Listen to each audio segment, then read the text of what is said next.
It's Monday, January 23rd, 2017. I'm your host, Sarah Mantle. We have a great show in store for you today. We're going to learn about a Barnstable volleyball player that is getting some well-deserved recognition. During our chat with Athletic Director Scott Thomas. We'll learn about the third annual Barnstable Youth Summit with Director of Leisure Services Patty Machado, and we'll chat with Cape Cod Community College spokesperson Michael Gross on this episode of Barnstable Today. Now let's take a look at today's top headlines. Town Council votes to appropriate $1,700 for a temporary easement over a parcel of land located along Strawberry Hill Road in Barnstable for a roadwork project. The Town Council and Planning Board withdrew without prejudice the item amending the code of the town of Barnstable zoning by adding a gateway medical district. Of course, without prejudice means we could see that item come back before Town Council in the future. Appropriation and transfer orders for 3 Community Preservation Fund items received public hearings and were approved. The items were $75,000 for community housing support, $25,000 for the Barnstable Skate Park renovations, and $725,000 for the acquisition of Zero Independence Drive in Hyannis. That's going to be used for open space recreation. And of course, community housing in support of the Cape Cod Rail Trail extension. The Craigville Motel hopes to reopen after being closed in 2015 due to health code violations and for housing long-term tenants. An attorney representing the motel will update the Board of Health on changes made and will request another operating license. The Board of Health will also discuss lifeguard rules at swimming pools. The board meets Tuesday, January 24th at 3 in the Town Hall hearing room. The Committee to Assess Homelessness will learn about an organization working to get homeless men and women off the street.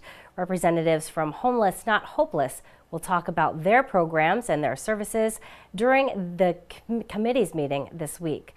The committee will also continue the conversation about a controversial plan to house former inmates in Hyannis. The Committee to Assess Homelessness meets Monday, January 23rd at 6 in the Selectmen's Conference Room. The town's finance department releases a 10-year financial forecast. That forecast allows town officials to plan beyond just the next fiscal year.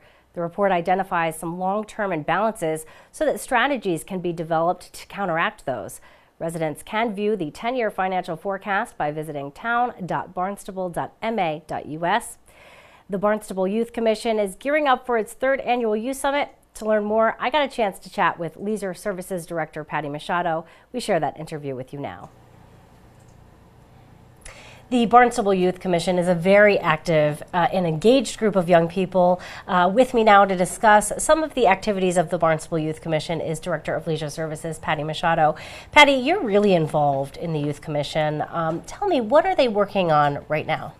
Currently, they're working on we have a youth summit and a community substance abuse night so that everyone can get together before we actually meet with the 7th graders. We take all the 7th graders. They're also working on a youth job fair to try and partner up with businesses in the summer that are looking for that could use youth in the town, kids under 18 that are looking for jobs. And they're also talking about education with that, in that they'll learn how to do a resume and how to interview and how to fill out an application so that they're better prepared to get into the working world. That is a really awesome idea, I have to say. Skills kids really need, and before you've had that first interview, you really don't know what to expect. Right. You don't necessarily know how to present yourself, so very important practical skills there. Yeah. I want to go back a little bit to that youth summit that's coming up that they're planning. This is a 2-part event. Yes. So the first part is an evening event, right? With parents, where the parents can come. Parents, anybody from the community, anybody from Cape Cod, or anywhere actually, that is interested in learning about what's going on or hear the guest speaker that we have coming in. This year, we've secured Chris Herron. So he will be coming in on Thursday, March 16th. It'll be at Cape Cod Community College that evening.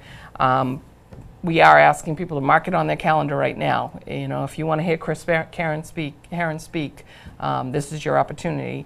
And for those that don't know what he's all about, you can go on and research at any time. He was part of the Celtics. He grew up in Fall River, and he has a wonderful story, and he's passionate, and he really is a great speaker. and will really help families and I think the community in general, just having the opportunity to hear him, and even more so the next day when we have all the 7th graders have the opportunity to meet with him. He is doing 2 sessions, so we're splitting. There's 400 kids in a class, so about 400 kids in a class, so we'll split them into groups of 200. So, and we're at Cape Cod Community College even for the forum on the 17th, but the kids will be able to almost reach out and touch him and have the opportunity to really interact and get a good feeling from him, like he's their friend. The way he speaks, I think he will gain a lot. Will gain a lot here. I have to say, I think that he came to Barnstable High School, I want to say 4 or 5 years ago. It's been a while now. But I actually got the chance to interview him. He is a very passionate speaker. It is so heartwarming to see that he has taken his addiction battle, really after recovering, and made it his mission to address children and really try to work hard to prevent some of these substance abuse issues that children are dealing with, not only children, but also adults. So really interesting, I think, for kids to have someone that they really look up to, or that they can see, you know, this is a really famous basketball player who destroyed his career with drugs. So he talks a lot about that, and I think it's important for them to hear that message.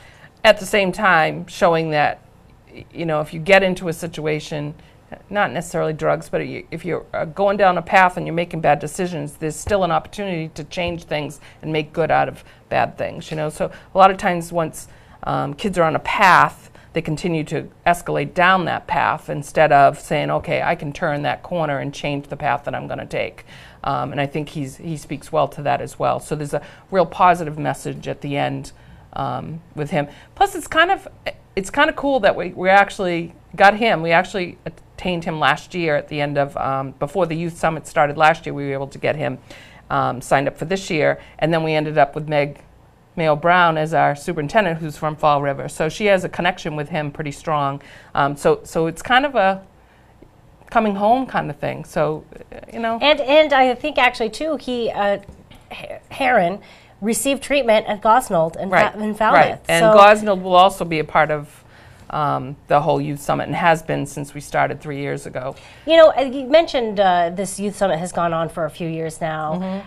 What are you hearing from kids who have attended the summit or who've worked on the summit? I mean, is it really making an impact? Because it seems to me that this is really working and really making a difference. Well, actually, it's funny that you asked that. Lynn, we wrote a grant. Maura Healy invited us to participate in a grant from the state, and we've requested money to help pay for the Youth Summit and 2 other projects for social issues and substance abuse, and so did the high school. And so the information that we got from the high school showed that this year's 8th grade class, actually the use of substance has gone down. So we can't tell that it's directly related to our Youth Summit, but it's got to have something to do with it.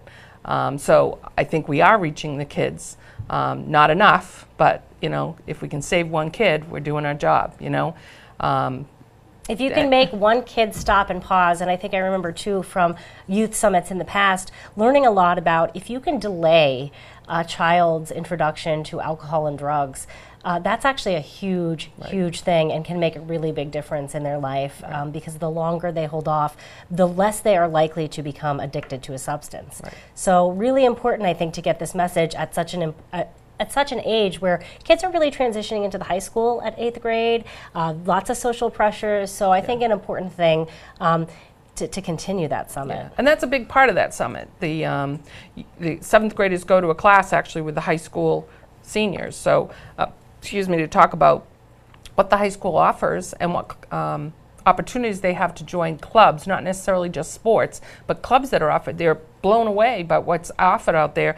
And I've seen, we have an 8th grader right now who's trying to start their own club because they learned they could do that at the Youth Summit. So it is making a difference in our community. And also giving them introductions to resources in our community where they can turn to help, because I think so many, one part of the Youth Summit, which we didn't talk about today, is when you invite all of those nonprofits, you invite police officers, community resource officers. So, you know, having them see all of these outlets and different places they can turn to help, I think is really also important for them. And it's a community, I mean, we have it, they're also there on the 16th, all these agencies, so that the community can see what's available.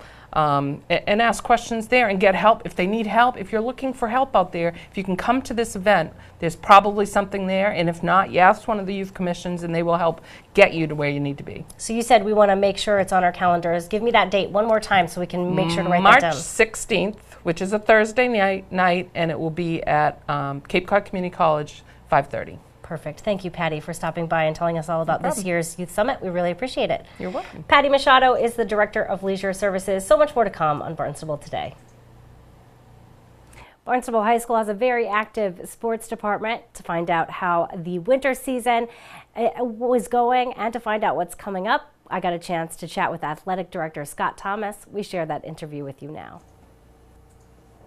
Barnstable High School is known for having a very talented volleyball team, and this year the volleyball team again won their 18th state championship. Here to talk more about that, we have Athletic Director Scott Thomas. Scott, thank you so much for joining us.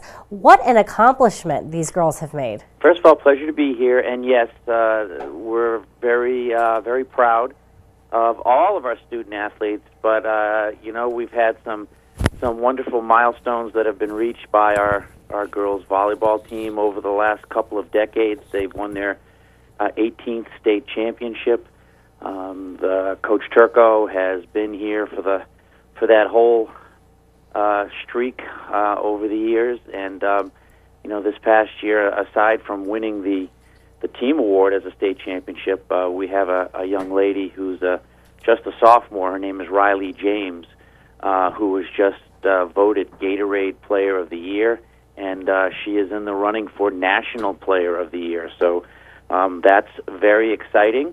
What kind of criteria are they looking for when they choose or select a Player of the Year? Well, you know, they keep very accurate statistics in terms of, you know, how many kills they have. She's an outside hitter, so she gets a lot of opportunities to have the ball set for her, and have an opportunity to go up for the kill against you know, the other team, and so she gets that done on a regular basis for certain. Her team works very well behind her or beside her to dig out balls and, you know, make good passes to get the set in order for her and other hitters to go on the attack. So they keep all of these statistics and, you know, things like, you know, hitting percentage and kill percentage, and she has impressive statistics. I can't quote them for you right at this moment, but obviously impressive enough that she's being considered for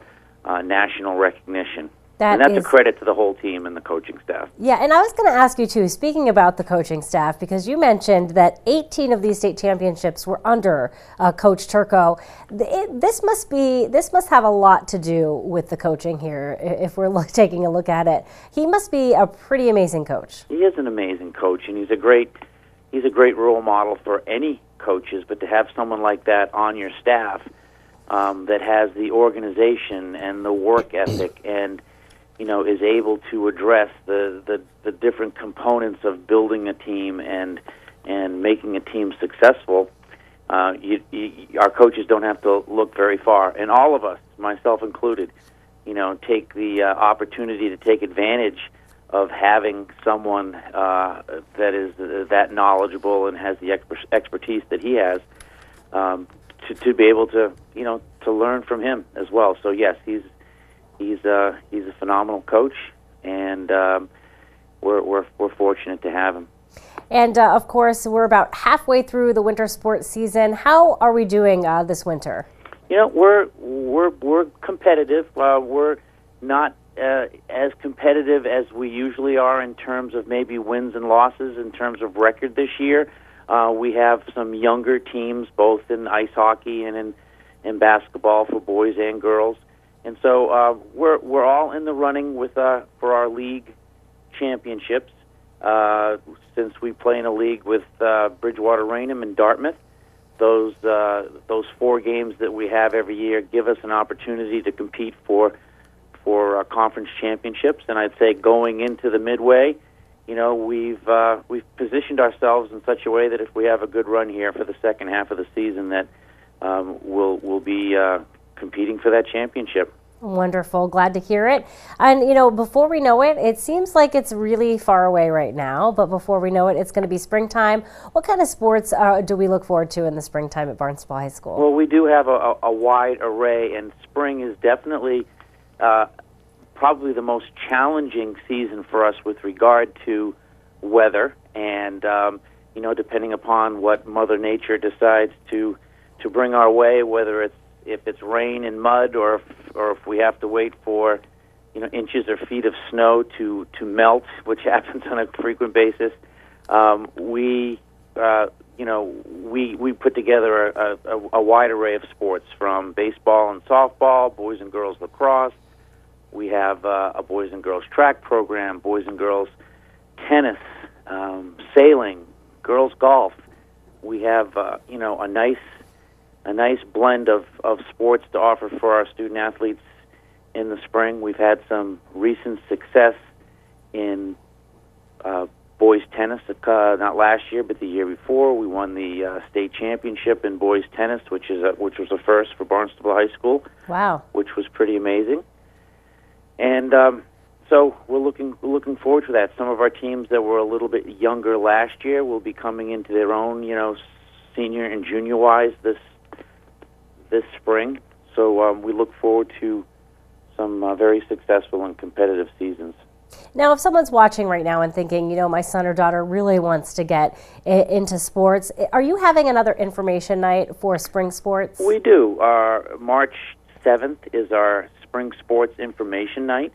We will have information, it already is posted on our school website, but we will also make that obviously available to the students in school in a variety of ways, and it's something that people are expecting now, because they know prior to starting their sports seasons that we do have a preseason meeting where you get to meet with the coaches and the athletic director and the staff, and we go over all of the important information that's necessary for tryouts, registration process, that type of information, which helps things to start off and go smoothly for all of our sports. Wonderful. Well, thank you so much for joining us today and giving us an update on everything that's happening in the athletic department at Barnstable High School. And again, congratulations for the girls volleyball team. That's really exciting. Thank you so much. All right. Look forward to chatting with you again in the near future. Have a great day. All Thanks. right. You too. Bye-bye. Bye-bye. Our guest today, Athletic Director Scott Thomas. It's back to school for Cape Cod Community College students to tell us everything we need to know about the start of the, I assume this is the winter, or is this the spring semester, Michael Gross? Good morning. Academia is very unusual. Not, I suppose that's almost an oxymoron, but it is spring to us. I think that's because, in higher ed we're always sort of hoping eternally toward the future. And so as we sit here waiting for a nor'easter to smack us tonight and tomorrow, we're beginning the spring semester of 2017. And it is opening day. We've had two short winterims or interim semesters, quick course groups that ran in January, and we had quite a few students taking courses at that time, things that kind of got them up to date and ready to come into this new semester. And here we start. We'll be serving somewhere around 3,400 students, something like that, this semester.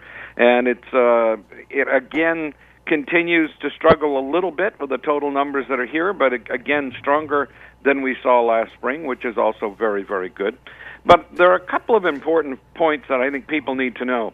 If they have signed up for classes, but they ended up not taking the time, the work got in the way, whatever it was, and did not get a payment plan set up or did not get their financial aid in place, they don't have classes this morning, and that's not a good thing. However, it's not the end of the world. And in fact, over the next few days, students who come to us and get their financial ducks in order will be able to get into their classes as they expected. But that only goes this week. This needs to happen this week. And I know there are people out there. Our economy right now is driving so hard that there are so many people being offered second jobs and part-time work that some of them are putting off coming at all. And in a way, we've begun to understand the flow of work and things here on the Cape. So we actually have another option for them. And that is that once you kind of get through this opening part of January, February, we actually begin a new little baby semester. We call it a Q term.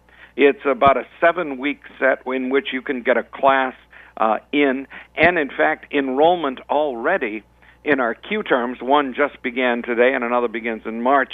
It seems to me it's the 27th, is way up in the 100% increase of enrollment over last spring. Wow. So this is a case where if people want to come to college, but this is just not the right time, take a look at coming in March, because the worst thing you can do is not come at all. There's all kinds of research that shows that once you've, quote, stopped out is the term that we use, starting back again is very, very difficult. And we also know that the way things are going now, the numbers of jobs that are being offered to those with some study after high school, academic certificates, the associate's degree, are huge. There's a massive number of jobs out there that are available to those with that certification of some kind or credential. Well, and that is, don't give up. It's so cool to see that the community college is really trying to help students and make it even easier for them to continue that education, because it is tough. It is a challenge for working individuals, but it's so worth it in the long run. You know, it really is. What a change. When I arrived here in 1995, we had a spring semester, a fall semester, and a summer semester. Now we start new courses almost every 7 weeks, right straight through the year, and that includes going through the summer. It just is almost constant enrolling and registering for new courses that are coming up, because people's lives have changed so dramatically, and being able to do some of it online. As a matter of fact, we have over 1,000 students enrolled in online courses this semester. Amazing. Yeah. Back even 10 years ago, 6-7 years ago, that number was minuscule.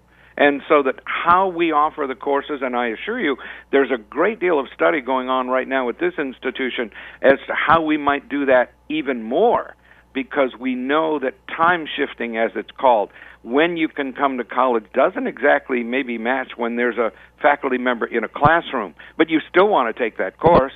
So how can we help you? Now, Michael, we just have like about a minute left to chat, but I want to get to something really exciting that's happening. The trustees of the college actually approved a new course of study, and this is really interesting. It sounds like it'd be a very budding field right now, cybersecurity. You can get an associate in science degree with a focus in cybersecurity. You really can, and our trustees approved a new program last Tuesday night at the board meeting, and what this is a course and a program that trains individuals how to test networks to make sure they're absolutely secure. It's called penetration testing. You'll even hear people call it ethical hacking.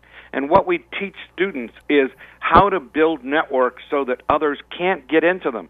Well, that also means you need to learn how to get into them from the outside, what techniques hackers use, they're going after the data. And so we have just approved that program. There will be an academic certificate in ethical hacking or cybersecurity. There will also be, as you say, that associate's degree for those who want to go into more network development. Fantastic program. Kudos to Andrea Lyons, our professor of information technology, who has put this all together. Very, very exciting opportunity for this part of the world here in Cape Cod Community College. Absolutely, and thank you for sharing that information with us. I think we'll be chatting about that more in the future too, because such a growing area, like I said. Without a doubt. Thank you so much, Michael. Look forward to chatting with you again next week. Fantastic. Bye-bye now. Bye-bye. Of course, Michael Gross, Cape Cod Community College spokesperson. Now let's go ahead and take a look at what's happening around town in today's community calendar. Well, would you like to experience the benefits of yoga but haven't found the right class? The Hyannis Youth and Community Center offers free chair-supported yoga every Wednesday morning at 10 in the Shepley Room. The class is open to all ages and abilities. Well, if you or a loved one is dealing with a recent dementia diagnosis, learning about the disease can feel very overwhelming. The Barnstable Senior Center is hosting a class to help alleviate some of that stress. It's called Dementia 101, a beginner's primer, and it will help individuals understand how the disease progresses, progresses, how it changes the ability to communicate, and why certain behaviors in an individual can change. The free class will be held Thursday, January 26th at 1:30. Call the Senior Center to sign up. Here's a rundown of all the board, committee, and commission meetings this week.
Well, thanks for tuning in today. We'll be back tomorrow with another great show for you. We're going to chat with Chief of Police Paul McDonald. We'll talk with DPW Director Dan Santos. Plus, we'll have all the news and information you need. For Barnstable Today, I'm Sarah Mantle.